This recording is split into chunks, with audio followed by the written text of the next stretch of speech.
Oh, this is it. We're down to all the marbles, and it's the Dodgers, just like we all thought. Canada! Step up to the plate. It's the Locked On MLB Squad Show. From the Dodgers to the Astros, the Mets to the Rangers, and everyone else in the league, with the experts of the Locked On Podcast Network bringing you the most comprehensive breakdown of all the action around the horn. We're coming in spikes up. No hurt feelings allowed, so squad up. This is the latest edition of the Locked On MLB Squad Show. Hello, my name is Jeff Carr. I am one half of Locked On Reds. I am the channel manager for Locked On MLB. Joining me here today is Jeremiah Geiger from Locked On Marlins, one half of Locked On Guardians, and Justin Latta. And of course, the inimitable, I'm making up words at this point, Sully is here from Locked On MLB, and we're going to tell you all about our predictions for the World Series and why they are probably exactly right. So make sure you listen in, because it feels like the Dodgers have been off for a month, as it took 7 games to figure out the ALCS, and now we know it's the Toronto Blue Jays that will oppose them. And that is going to be quite the matchup, because it feels as though these Blue Jays have just got it all figured out, right? Right? That's all coming up on today's Squad Show that's brought to you by FanDuel. Right now, new customers can bet just $5, and if your bet wins, you'll get $300 in bonus bets to use across the app. Download FanDuel today. And also joining us now is also Booney from Locked On A's. And guys, as we look at this World Series, it's obviously going to be the Dodgers, and they're probably going to win in like 4 games, right? Because, I mean, obviously they're ruining baseball, and we have to have this story come to an end, right? It's got to be their ruination has to be final, correct? No, and I really can't. I can't understand. Like I live here in LA County, and everyone's just the only question they're asking here is, will there be a three-peat? And all my people who are big Yankee fans and everything around or A's fans or whatever teams were around the country have been texting me and said, do the Blue Jays have a shot, or is this just going to be in sweep? And I'm going like, have I been watching a different team? First of all, the Blue Jays have home field advantage. Granted, so did Milwaukee. But we've seen that the Blue Jays can hit with anybody. And believe me, I did a whole apologies episode because everyone has been underestimating the Blue Jays the entire year. And they're in the World Series, and they did so in a dramatic fashion.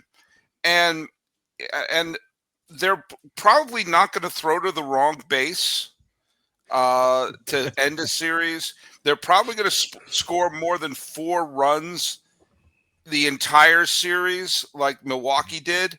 I don't understand why people are acting like this is they're the Washington Generals.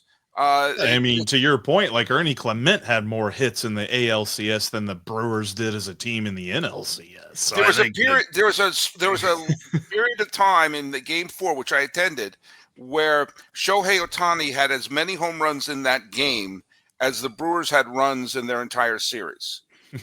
That's not going to happen with the Toronto Blue Jays. I don't understand why people are acting like this is just a complete mismatch. Can we also stop pretending that this whole thing is ruining baseball too? Oh yeah, I know. Okay. I agree. Is there a financial disparity issue? Absolutely, there is a disparity issue that needs to be addressed. I don't have the answers for it. Otherwise, Rob Manfred might hire me, and I might, tell him to go kiss off because I don't want to work for Rob Manfred. But the Blue Jays are 5th in payroll? Like, they're still a big market payroll team. Big market in our country. They have a whole country. Exactly. Canada, Team Canada. I don't know what the exchange rate is these days, but I'm pretty sure they're still paying a good amount of money. They still kept Vladimir Guerrero Jr. for a boatload of Francois, and they were able to sign George Springer. They were able to sign Kevin Gausman, right? They still made Jeff Hoffman, who, wasn't that good. So let's not pretend that there's like this David Goliath thing here that's going on. The Blue Jays have a huge payroll. If you spend, you get in, and that increases your odds of not screwing up in the postseason unless you throw to the wrong base, as Sully said. But this is not killing baseball. There's a whole different issue here. But the Blue Jays are also a top 5 spending team. So this is not like this is not a David Goliath situation. Well, and to your point too, like I don't know if everybody's seen that whole Forbes thing that I think it was Brooksgate posted on Twitter. It was mentioning that, so many teams have spent 50% or less of their revenue on their payroll. To the Blue Jays' credit, they're one of the teams that actually outspend their ranking as far as where their revenue and where their payroll is. So they've really worked at this. I mean, when you look at it, Booney, do you feel as though it's just going to be an easy walkthrough for the Dodgers, or do you think the Blue Jays have a shot? I'm with Sully on it. I think the Blue Jays have an extremely good shot. One thing that didn't get exposed in the Brewers-Dodgers series, because the Dodgers starting pitching was so darn good and went so damn deep, was the bullpen. And I think the Brewers hitting from top to bottom is going to shorten that outing from 5 to 6 innings rather than in the Brewers series going from 7 to 8. And I think that's a big deal. The Brewers are good. They're really, really good. And I think they're going to surprise a lot of people. Blue Jays. Maybe not surprise a lot of people. You meant the Blue Jays. Brewers would be very surprising if they were still playing. I already said Freudian slip is clear. Booney really. I'm gonna go to FanDuel and put my money on the Brewers in the World Series. Brewers Mariners is going to be a hell of a series. But yeah, no, I mean, Jeremiah, like the bullpen of it all. I have said that since the wild card. I said that in the DS. I thought that the bullpen was going to be the Achilles heel of the Dodgers, and it just never seems like they even get to the bullpen. Yeah, as good as their starting pitching has been. Well, quickly, too, about the payroll issue and killing baseball. How about the Mets with the second biggest payroll? They didn't even make the playoffs, courtesy of your Miami Marlins, by the way, and the Cincinnati Reds. Thank you very much. Yes. But I think the Blue Jays have an excellent shot. Their offense is incredible. I mean, they can hit – when they get hot, they're going to hit homers in boatloads. And the Dodgers starting rotation has their work cut out. Do they have a really good rotation? Yeah, obviously. But – that rotation doesn't go through a whole season unscathed. They're not going to go through, I don't believe, the World Series unscathed. So I think the Blue Jays have to start off on the right foot. They got the home field advantage. If they come out flat, then yeah, the Dodgers are going to have all the momentum going back to LA. But don't get it twisted. This Blue Jays offense is legit. It's why they're in the World Series. I thought that the Mariners had a better chance to beat the Dodgers in the World Series, but now I've kind of changed my mind because the Blue Jays are a more complete team. The Mariners were a terrible defensive team this year. They didn't run the bases well. The Blue Jays don't have defensive issues. In fact, they have a lot of ex-Guardians on their team because they play good defense. And now make no mistake about it, I'm rooting for the Guardians of the North to win the whole thing somehow. But just happened from rooting baseball, obviously. But because they have Vlad Guerrero and they have Alejandro Kirk and they have Dalton Varsho and Bo Bichette should be able to come back for them. Because they have George Springer, they can make it work where they have a Jimenez and a Straw and a Clement. And Clement obviously had a great CS. They are a more complete team than the Mariners were. Their bullpen, I thought, would be an issue for them. But I think their manager has it figured out. Like, there's a lot of talk about relievers this year. And the third time a team has seen a reliever in a series, he's mixed it up really well. They have a good rotation. If they can get into the Dodgers bullpen, which I know is hard, I think they're right. I think Jeremiah's right. They can absolutely do it. And I think they have a shot. Dodgers right now are minus 215. That's the odds. 215 to win 100. The highest of all time was the A's over the Reds in 91. That was 90. Minus 90, excuse me. And how'd that work out? Not very good. It's 330. 35 years ago yesterday. 35 years ago yesterday. That's sweeping. A couple of tiny things. These three tiny things could have gone one way or the other, and we're not looking at LA. Freddie Freeman picks up a ball in the dirt thrown by Tommy Edman in Game 2 against Philadelphia. That was a middle of the Dodger bullpen meltdown. And if he doesn't scoop that ball out, the game is tied. Okay. Bryce Terang gets his leg out of the way of an inside pitch with the bases loaded with 2 outs in the bottom of the 9th inning. That ball hits him. It's a blown save. And of course, if Orion Keckering remembers that there's 2 outs and doesn't throw the ball to Mary Hart, then that game's going into extra, going to the next inning. Who knows what Philadelphia does? one of the shocking things about Milwaukee was they played so not the type of baseball we saw all year long. They made errors, but most importantly, they were swinging early. They were swinging first pitch, which allowed them to have Blake Snell do something Kevin Cash couldn't even imagine, which was pitch 8 innings, or to allow Yamamoto to say, "Hey, I have an idea of what to do with our bullpen. We'll have him throw a complete game." But Trinan stinks. And he let up runs against Philadelphia. He surprised the only run he let up in game. They let up in game 4, the Ohtani game. Surprise! It was off of Trinan. He nearly blew the save in game 1. If the ball hit his leg, then boom. Those couple of dumb moves by the other team. If Toronto doesn't play dumb baseball, I think they have a shot. Do I think it's easy? Do I think they're going to pull the Cincinnati Reds in 1990 and sweep them? No, but I do not understand the people who are acting like this is it's just seeing who's going to Dodgers are going to beat. They don't even have home field advantage. So, like Sully says, the Dodgers are lucky. Now, I do find an interesting prop bet here coming up next that I want to dive into because it does have to do with the Dodgers and their starting pitching. Let's be real. Making excuses doesn't solve anything. We've all heard them before. It's just stress. I'm tired. Or it happens to everyone sometimes. But when it comes to performance, sometimes your body just needs a little extra support. And that's where Rugiet comes in. Rugiet.com offers fast-acting doctor-prescribed treatments for ED designed to help you stop making excuses start making moves.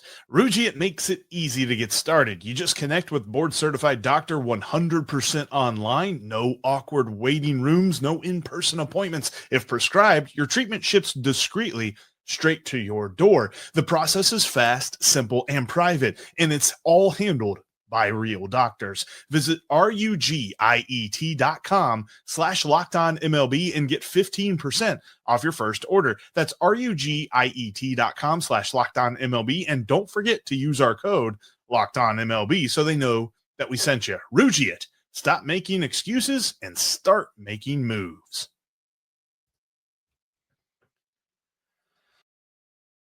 Your favorite MLB team has a MLB podcast right here on Locked On because we cover every team every day here on the Locked On Podcast Network. Make sure that you make us part of your everyday routine on YouTube and on your favorite audio platform because we are free and available everywhere you get your podcast. All right, so I saw this interesting thing, and it has to do with the starting pitching, obviously, unless a relief pitcher comes in and does that, and I would be surprised. There's a prop for any starting pitcher to have 12 or more strikeouts in a game on this World Series, and the odds on that are plus 350. That kind of feels like the Dodgers will hit that, or will it be Kevin Gausman? I don't know, but do we see the Dodgers starting pitchers going long enough into World Series games to accomplish such a feat? That is not happening because the Blue Jays were one of the teams that have struck out the least in the postseason. Yeah. Now the Dodgers have struck out, their rotation has struck out the most batters, but I'm going to say the Blue Jays lineup has enough power hitters to grind out at bats, enough contact hitters for balance, but that's not going to happen. But I'm just glad the prop bet isn't if the pitcher is going to throw a ball in his first pitch, honestly. Yeah, you would have some knowledge of that one. Unfortunately, it's clear though that the power is a big thing, and I mean we've seen a lot of home runs really change these playoffs. And I mean, Jeremiah, when you got a guy like Vladimir Guerrero in your lineup, you can play with anybody. Yeah, I think the 12 strikeouts is such an interesting prop bet to me because I could see a guy like Blake Snell go out there and go 5 2/3 and 12 strikeouts, but his pitch count's so elevated that he leaves the game early. He just has that firepower. You mentioned Gausman. Gausman's one of the most volatile pitchers I can remember being the ace of the staff because during the regular season, he was just so inconsistent. He'd go 8 innings one game and then give up 5-6 earned runs the next game. The power for the Blue Jays is the key in this series to me. It's if Vlad Guerrero can continue this MVP level performance, earning every single dollar of the contract. And I see no reason why not to believe this is going to continue. He has the supporting cast. He has the protection in the lineup. We just saw George Springer. Bo Bichette's going to be back, hopefully, for the World Series. So call me crazy. I really like this Blue Jays team to give the Dodgers starting rotation trouble. I don't think it's going to be a walk in the park like it was against Milwaukee. I just don't. I think this Blue Jays team is legit, and they're gonna hit the ground running. By the way, Jeremiah, I think it's absurd to think that any manager would take Blake Snell out of a game before the end of the 6th inning. I mean, what kind of parallel universe? Especially in the World Series, right? Especially in a do or die where it's like where it's airing it all out. Why would anyone in their right mind do that? He will never live that down. That is his Grady little moment. One of the things that I think you're 100% right, and I think that the strikeout thing is not going to be an issue. This is a contact hitting team. This is a smart team. And yes, Vladimir Guerrero got 3 home runs. Somehow Andres Jimenez got 2 home runs, which is surreal. He has more postseason home runs than Willie Mays. And, George Springer hit his 3 home runs and everything like that. But this is not a Yankees launch angle. We're just swinging from our heels. This is a smart hitting team. They'll shorten up their swings and go to right field. They do situational baseball. They will squeeze a couple of runs here or there and then get the big honking home run. And that's one of you saw them do. Obviously they did that like crazy against New York, but they did that against Seattle as well, especially after the first 2 games. Remember, both Milwaukee and Toronto were down 0-2 going to the other city. Milwaukee never recovered, and Toronto dusted themselves off.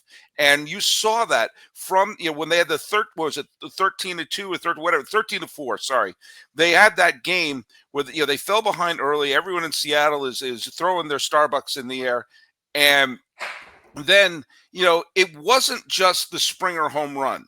It wasn't just the Jimenez home run. It was single by Lucas, double by Guerrero, walk, Varsho gets a hit. Like they up and down the lineup, they just have smart at bats. They grind it out, so they're gonna get to the bullpen faster. And hell of it, I'm saying it's a Toronto sweep. I don't think LA has a chance. Interesting. Okay, no, thank you. Okay, okay. That is funny to hear, though. Andres Jimenez has more postseason home runs than Willie Mays. You gotta love that. He has more than Willie Mays and Ted Williams combined. That's an unbelievable stat. I never would have guessed. And hell, Ernie Banks, for that matter, if you want to throw him in, because he never played the postseason. Started Joey Votto, started adding up a whole bunch of different guys. Didn't Votto hit one against the Giants in 2012? One, yeah, but like okay. Oh, that's right. He would have more. You're right. You're right. My point, but I guess combined because Willie Mays did hit one in the playoffs. So. Yeah. Exactly. So that'll be. I don't know. Like I find it intriguing this whole series, the way that this matchup has fallen. The Dodgers seem to have waltzed through the NL portion of these playoffs, and we said that the NL was supposed to be the toughest of the 2 leagues. And it felt like the more entertaining series happened on the American League side. Would you agree?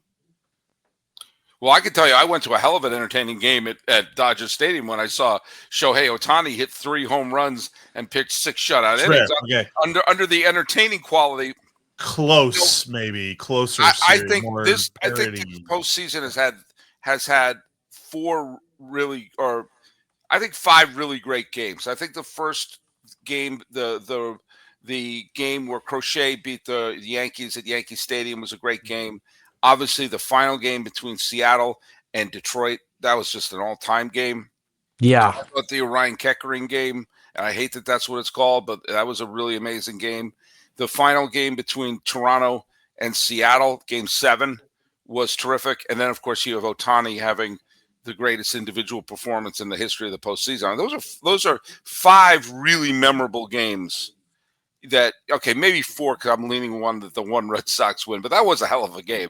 But okay, let's take my bias out of it. You've had 4 really, really good games before we get to the World Series, and I think that they're evenly distributed between the American League and the National League. I think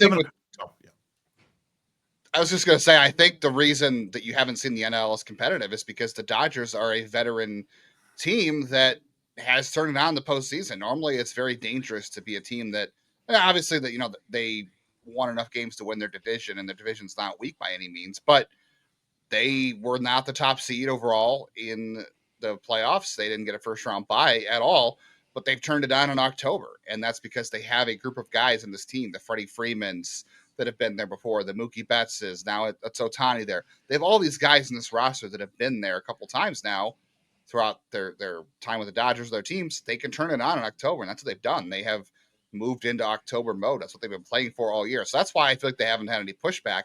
And I wonder, when we get to the first game of the World Series, or this series at all, if the Toronto Blue Jays, who have had to kind of fight through the entire postseason, at least they had a first round bye, the 2 series they've played, they've had to fight a little bit more tooth and nail. And I wonder if that will make them a little more, not motivated, but the Dodgers probably haven't had as much pushback. So I wonder how that plays.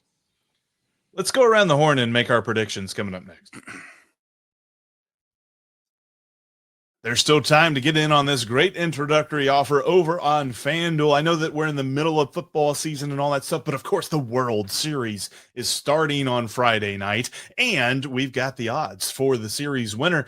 The Dodgers are favored, -220, no surprise there. You've got the odds on the Blue Jays winning at +184. It's interesting because it kind of feels like I've been picking against the Dodgers all postseason, and I'm just not going to do it. Like, kind of feel like -220 is hard to put any kind of money on, but I think I'm picking the Dodgers to win this World Series. And if you've got a choice, you can go make yours over on FanDuel, and new users can place a $5 wager, and if it wins, you get $300 in bonus bets. That's a crazy good offer. Go download that FanDuel app today. Kind of feels like we're all picking the Blue Jays, huh?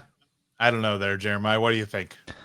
Going into this season, a lot of people didn't think the Blue Jays were a playoff team, much less going to win the division, go to the World Series, and now they face the mighty Dodgers. The best team money can buy. Anything short of a World Series trophy is a failure, and I see the series going one of two ways. The Dodgers put the money where their mouth is and go out and sweep the Blue Jays or win it in 5, or the Blue Jays make this an all-time classic. They win in 6 or 7. I got the Toronto Blue Jays shocking the world in Game 7, slaying the Dragon, and winning the World Series. I like it. I was told at the beginning of the year that John Schneider needed firing, Sully. I can't remember who said that. I was me. And that's right. I have completely apologized to the nation of Canada for insinuating that he needed to be fired. I thought I'd been adamant about it. And do you know what? I was wrong. I was wrong about a lot of things about the Toronto Blue Jays. A lot of them. I've underestimated them. I thought both the Red Sox and the Yankees would clobber them if they faced each other in the division series. I thought Seattle was going to get in. Every turn I've picked against them. And I look at this and I see last year. Look at the Dodgers deserved the World Series title last year, but they avoided the Phillies because the Mets took them out, and I thought the Phillies were a deeper team. Last year, the Dodgers had a mess in their starting rotation. When they had Sandy Koufax throughout the first pitch, they asked him, "Could you give us 4?" I mean, they scheduled a bullpen game, not a bullpen game because it was an 18-inning game. That was part of their rotation, was a bullpen game last year. And Dave Roberts was able to, overpower a Mets team that was, played a little over their head and deserved their spot, that they were not in the same league, and a very dumb team in the Yankees. They are Biff Tannen from Back to the Future, who bullied their way into the World Series. And they earned their pennant last year, but what was the scouting report? Put the ball in play. They're dumb. They faced a Phillies team and they faced a Reds team who they made the playoffs, and that was their victory. I'm sorry, Jeff. That was their victory. And they did a terrific job. But they didn't have a prayer. And then they beat a Phillies team that played tight. that played super tight in all 3 of their losses, and a Brewers team that played tight. If Toronto doesn't play tight, they're not a dumb team. They have a terrific lineup up and down. The Dodgers have the advantage in the rotation, but Toronto has the advantage in the bullpen. And they have the smart contact hitters who get into that bullpen. That is why I am picking the Dodgers in 6. I like it. Justin, your thoughts? I have to go. I think Jeremiah and Sully summed that up pretty well, actually. I didn't think the Blue Jays had a shot to start the year either. I thought a lot of those people were going to be fired, especially all the ex-Clevelanders that are up there. We're going to be looking for new jobs. I didn't think they were going to keep Vlad Guerrero either. The bullpen, to me, isn't as big a mismatch. Like, obviously, the Dodgers bullpen is a dumpster fire, but the Blue Jays bullpen isn't so good that it's just like, so many paces above them. So I don't think it really cancels out as much as we think it does. And there's just no breaks in that Dodgers lineup. Like, you're facing Shohei Ohtani to lead off the game. You're going to Mookie Betts. Then you got to face Freddie Freeman. And Teoscar Hernandez has been terrible for a while now. I don't know what he's done in the postseason, but he's going to heat up again, I'm pretty sure. Hitting dingers in the postseason. Yeah. So, and you think he doesn't want revenge in Toronto? Like, he was there for a little bit too, and they didn't re-sign him. I think the deeper the series goes, the Blue Jays do have a better shot to win, but the Dodgers, like I said, there's no breaks in that lineup. The rotation has just been too good in the postseason. I think there's too many spots in the lineup for the Blue Jays that are easier to navigate through. So I'm going to say Dodgers in 5, unfortunately. I love everything that the Blue Jays have put together, and I was really impressed. And that was Forbes reporting on the revenue and all that other stuff. That's not like public reporting because nobody makes the revenue public. But Forbes says that according to the revenue, the Blue Jays are actually lower on the list than they are on the payroll list. They're actually a lot higher on how much they spend on payroll. So I admire the heck out of that in a day and age when it seems like, we've got the teams like the Cubs that are really not trying to spend their revenue at all. I think it would be easy for Toronto to pack that in, but I think there's something to, like you said, the whole idea of keeping Vlad. That being said, I think the Dodgers win in 5. I just think they're inevitable. I think this is Thanos before Infinity War, not Thanos before Endgame. So I think that ultimately they're just going to end up and win this thing, and then we are going to go into an off season with nothing but absolutely good feelings amongst the teams and the players and the owners and all that good stuff as we head into the final year of the CBA. And I'll say this: the villains in baseball are not the Mets nor the Dodgers, in my opinion. And I think, and I said this in a podcast during the All-Star break, which was, I think it's absurd that we're even thinking about a labor stoppage because it has nothing to do with owners versus players. The players gave up a lot in the last time. They have a revenue tax. There's a luxury tax threshold. There's revenue sharing. What this is, it's 28 owners versus 2 owners. It's 28 owners saying, okay, we're going to live by this revenue sharing.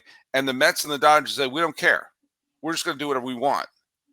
And we'll pay the tax. Here's our blank check. We don't care. And so it's to say we're going to have a labor stoppage. It's just, you get your house in order. And when you have a team like the Pirates, who now are going to go into year 3 of Paul Skeens, who have that there's really only 6, maybe 7 legitimate aces when Cole comes back, and the Pirates have one of them, and you can't put a mediocre team around him. You're going to be in you have control. The gods have forged an ace and placed him in your hands, and now you're going to go into year 3.